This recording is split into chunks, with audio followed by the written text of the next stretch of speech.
Going. But the main reason why I wrote the book in the first place is because I believe very strongly that this is a living history. This isn't about dusting off the books about things that happened in the 60s or people at the 68 Olympics raising their fist or stuff that happened with Muhammad Ali. I would argue that it's alive and well right here. And there are a million examples I can give of that, about the way sports and politics are colliding to this very day. But it seems very appropriate to finish the talk here by speaking about what's happening right now in Arizona.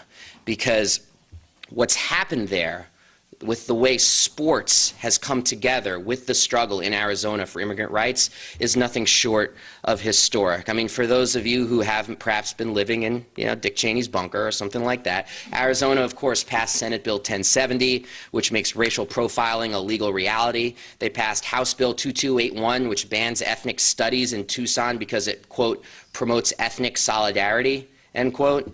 And they aim to export those laws around the country. And it's also provoked a hell of a response. There's been student walkouts from Arizona to California. The city councils of Los Angeles and Boston, not to mention several small towns as well, have voted to divest from Arizona.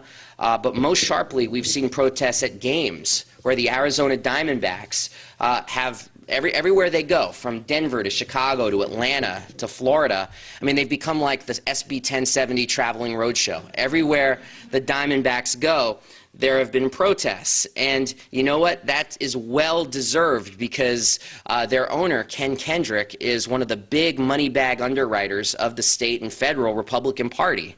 And so the team has become a symbol. Now, Ken Kendrick himself has issued statements through his PR flax that he actually opposes Senate Bill 1070.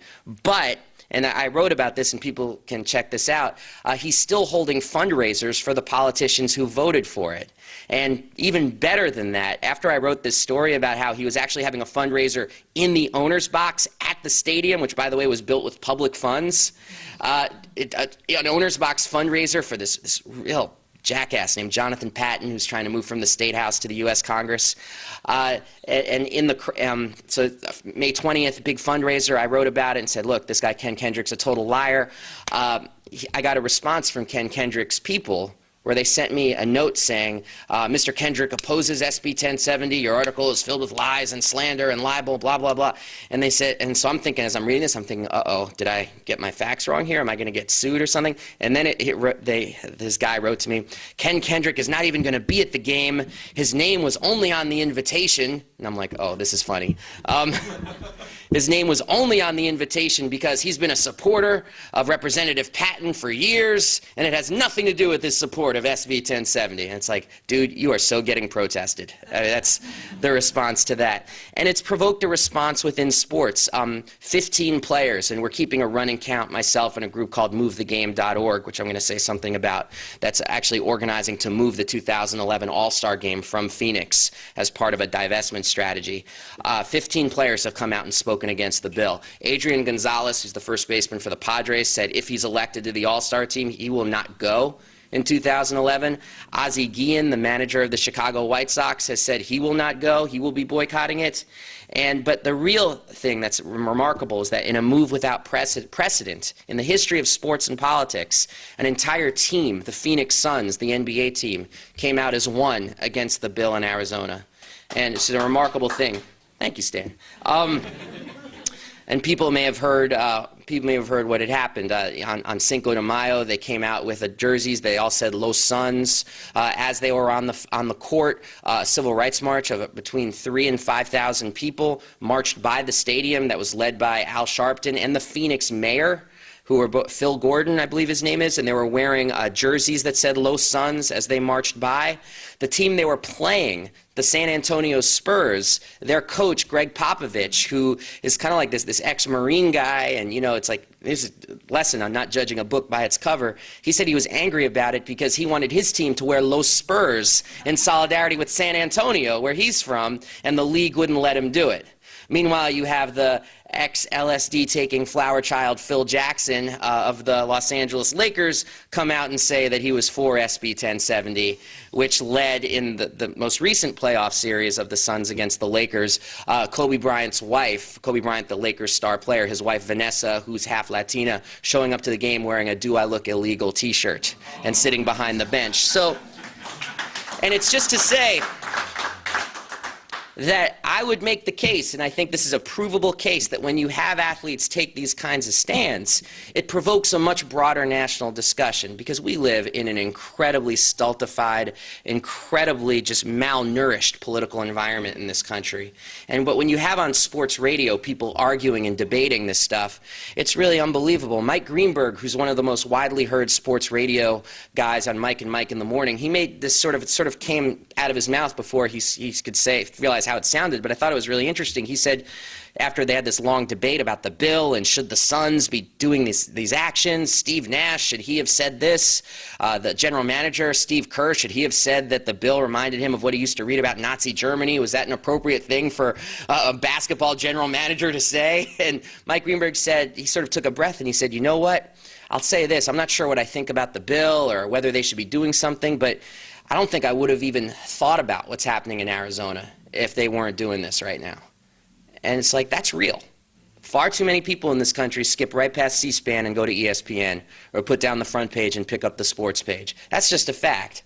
And so when you have athletes actually taking some of these stands, it makes a huge difference. But the coolest thing that I thought came out of it was, of the Los Suns game, was the pregame show on TNT, which involved Charles Barkley, Kenny Smith, and Chris Webber, and a very uncomfortable Ernie Johnson, who's like the host, sitting between them as they spoke about the Los Suns and the march that was happening. And the fun started, and I'll end with this. I'm sorry for going on so long, Stan. Am I going on too long? Do you guys want to hear the story? It's a fun story. It's really fun. Because it started with like their sideline guy who's absolutely underqualified to be doing this, like this. And all sideline reporters, I think, were probably dropped on their heads at some point. But the sideline guy, he's outside trying to cover the Civil Rights March. And so he says, like, so far there's been no violence out here, and we hope that remains the case. So then it goes back into the crowd, and Ernie Johnson, the host, says, wow, so what do you guys think about what's happening? And it started with Kenny Smith said, I'm sorry, before I say anything else, why has he got to say there's no violence out there? It's being led by the mayor. What does he think, the mayor's going to punch somebody? And then Charles Barkley stepped in and said, you know, Al Sharpton's not going to get into his fight. He'll mess up that perm. And Barkley himself, who's a longtime Arizona resident, a man who once said that he was a Republican until, quote, the Republicans lost their damn minds, he said, the only people screwing things up in Arizona are the politicians. The governor, the interim governor, I might add, J.D. Hayworth and John McCain. They're the ones screwing this thing up. You know, living in Arizona for a long time, the Hispanic community, they're like the fabric of the cloth. They're part of our community. And anytime you try any type of racial profiling or racial discrimination, President Obama, you've got to do something, because these lightweight politicians in Arizona have no idea what they are doing. But then it was Chris Webber who stepped in and really upped the ante, and he interrupted then a visibly uncomfortable Ernie Johnson, whose face was starting to resemble a strawberry at all the stuff that these guys were saying. And Chris Webber stepped in and he said, Public Enemy said it a long time ago, by the time I get to Arizona. I'm not surprised. They didn't even want there to be a Martin Luther King Day when John McCain was in office. So if you follow history, you know that this is a part of Arizona politics. And I really want to end by just focusing on that last statement where he said, if you follow history, because that's so important. Like, if you know the history of how athletes like Muhammad Ali, Tommy Smith, John Carlos, Billie Jean King, Jackie Robinson, if you know how they dared to use sports as a platform for politics, then you know that not only is this stuff not new, it's also incredibly powerful. And so I want to end with the words of the late Howard Zinn, who said, we study our history not because we want to know more about the past, but because we want to change the future. So thank you very much, everybody.